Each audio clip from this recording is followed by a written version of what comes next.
இன்ஸ்டாவில் இந்த video post பண்ணதுலேருந்தே நிறைய பேர் இதோட ரெசிபி கேட்டுகிட்டே இருந்தீங்க. அவங்க எல்லாத்துக்காகவும் தான் இன்றைக்கி நான் வந்து ரெசிபி போஸ்ட் பண்ணியிருக்கேன். நீங்களும் இதை பார்த்து சூப்பரான வீட் பிரெட் இருந்து உங்கள் வீட்டிலே ரெடி பண்ணிக்கலாம். இங்கே 1 கப் வார்ம் மில்கில் 1 டீஸ்பூன் ஈஸ்ட் சேர்த்துட்டு 2 டேபிள் ஸ்பூன் சுகர் சேர்த்து நல்லா மிக்ஸ் பண்ணி வச்சிடலாம். ஒரு 15 மினிட்ஸில் வந்து ஈஸ்ட் வந்து சூப்பராக ஆக்டிவேட் ஆகும்.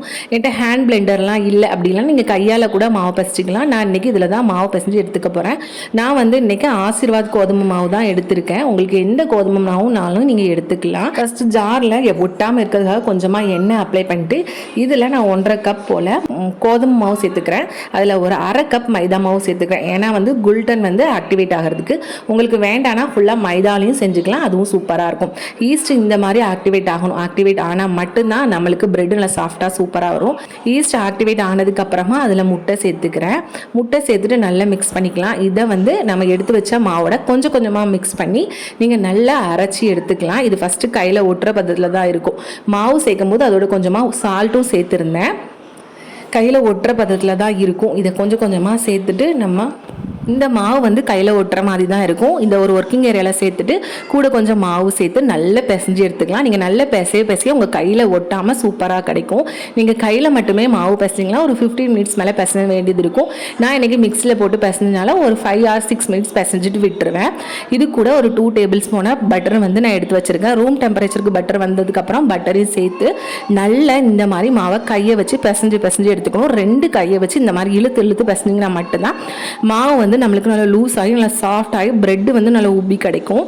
கோதுமை மாவு சேர்த்துருக்கனால நம்ம கொஞ்சமே அதிகமாக தான் நம்ம பிசைய வேண்டியது இருக்கும். அதனால தான் நீங்கள் மிக்சியில் ஃபஸ்ட்டு நல்லா அரைச்சிட்டிங்கன்னா இந்த மாதிரி பிசையும் போது ரொம்ப ஈஸியாகவே இருக்கும். ஒரு 5 மினிட்ஸ் மேலேயே நல்லா பிசைஞ்சிட்டு இப்போ பாருங்கள் கையில் நல்லா ஒட்டாத கன்சிஸ்டன்சி வந்திருக்கு. இந்த மாதிரி வந்ததுக்கு அப்புறம் தான் நம்ம வந்து மாவு வந்து ஒரு 1 மணி நேரம் ஊற வைக்கணும். 1 மணி நேரம் ஊற வச்சா நல்லா டபுள் ஆகி கிடைக்கும். நான் 1 மணி நேரம் ஊற வச்சு எடுத்திருக்கேன். எப்படி டபுள் ஆகி கிடச்சிருக்கு பாருங்கள். இந்த மாதிரி மாவு டபுளானா மட்டும் தான் நம்மளுக்கு ஈஸ்ட் ஆக்டிவேட் ஆகிருக்கும். அப்போ தான் பிரெட்டு நல்லா சாஃப்டாக கிடைக்கும். ஒர்க்கிங் ஏரியாவில் மாற்றிட்டு இந்த மாதிரி செஞ்சு நம்ம பிரெட்டுக்கு ரோல் பண்ணி இப்போ எடுத்து வச்சுக்கலாம். ரொம்பவே ஈஸி தான். இந்த மாதிரி ஃபுல்லாக ரோல் பண்ணிவிட்டு அந்த லாஸ்ட்டில் இருக்க எட்ஜஸை மட்டும் உள்ளே ஃபுல்லாக டக்கின் பண்ணி வச்சிட்டிங்கன்னா அது வந்து நமக்கு பிரியாமல் இருக்கும். இந்த மாதிரி பண்ணி அந்த பிரெட் லோஃபில் வந்து நம்ம எடுத்து வச்சிடலாம்.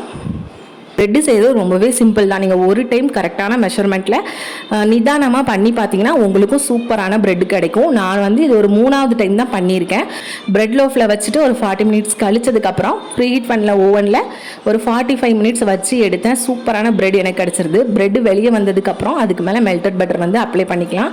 அப்ளை பண்ணிங்கன்னா அந்த மேல் லேயர் வந்து நல்லா சாஃப்டாக இருக்கும். அதுக்காக தான் இந்த மாதிரி அப்ளை பண்ணிவிட்டு நல்லா கூல்டவுன் ஆகணும். கூல்டவுன் ஆனால் தான் நம்மளுக்கு அந்த லோஃப்லேருந்து எடுக்க ஈஸியாகவே வரும். இது நல்லா ஆறுனதுக்கு அப்புறமா தான் நான் வெளியே எடுக்கிறேன்.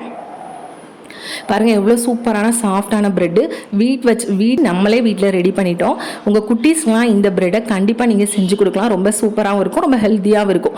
கடையில் வாங்குறதுக்கு நீங்கள் வீட்டில் செஞ்சு கொடுக்குறதுக்கும் ரொம்பவே வித்தியாசமாக இருக்கும். அதே மாதிரி டேஸ்ட் லெவலும் பார்த்தீங்கன்னா இந்த பிரெட்டு ரொம்பவே டேஸ்ட்டாக இருக்கும். நீங்கள் மில்க் பிரெட் ரெடி பண்ணுறதுனால சாண்ட்விச்சுக்கெலாம் சூப்பராக இருக்கும். ஃப்ரெஞ்ச் டோஸ்ட் பண்ணலாம், ரொம்ப டேஸ்ட்டாக இருக்கும். உங்கள் கிட்ஸுக்கு வந்து ஸ்நாக்ஸாக இதை நீங்கள் எப்படினாலும் ட்ரை பண்ணி கொடுக்கலாம். பாருங்கள் நான் கட் பண்ணி காமிக்கிறேன் எவ்வளோ சூப்பர் அண்ட் சாஃப்டாக இருக்குன்னு.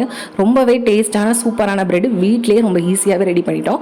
கண்டிப்பாக இந்த ரெசிபியை பார்த்து நீங்களும் உங்கள் வீட்டில் இந்த மில்க் பிரெட் ரெசிபி வந்து ட்ரை பண்ணி பாருங்கள். வெறும் கோதுமை மாவு மட்டுமே வச்சு இந்த மாதிரி பிரெட்டு செய்ய முடியுமான்னு சொன்னால் யாருமே நம்ப மாட்டாங்க. ஏன்னா அவ்வளோ சாஃப்டாகவும் அவ்வளோ டேஸ்ட்டாகவும் இருக்கும். கண்டிப்பாக வீட்டில் இதை செஞ்சு பார்த்து உங்கள் கிட்ஸ்க்கெலாம் கொடுத்து பாருங்கள். வீடியோ பிடிச்சிருந்தா மறக்காமல் லைக் பண்ணிக்கோங்க. உங்கள் ஃபேமிலி அண்ட் ஃப்ரெண்ட்ஸோட ஷேர் பண்ணிக்கோங்க. இந்த மாதிரி வீடியோ பார்க்கணும்னு நினச்சிங்கன்னா மறக்காமல் நம்ம சேனலை சப்ஸ்கிரைப் பண்ணிக்கோங்க.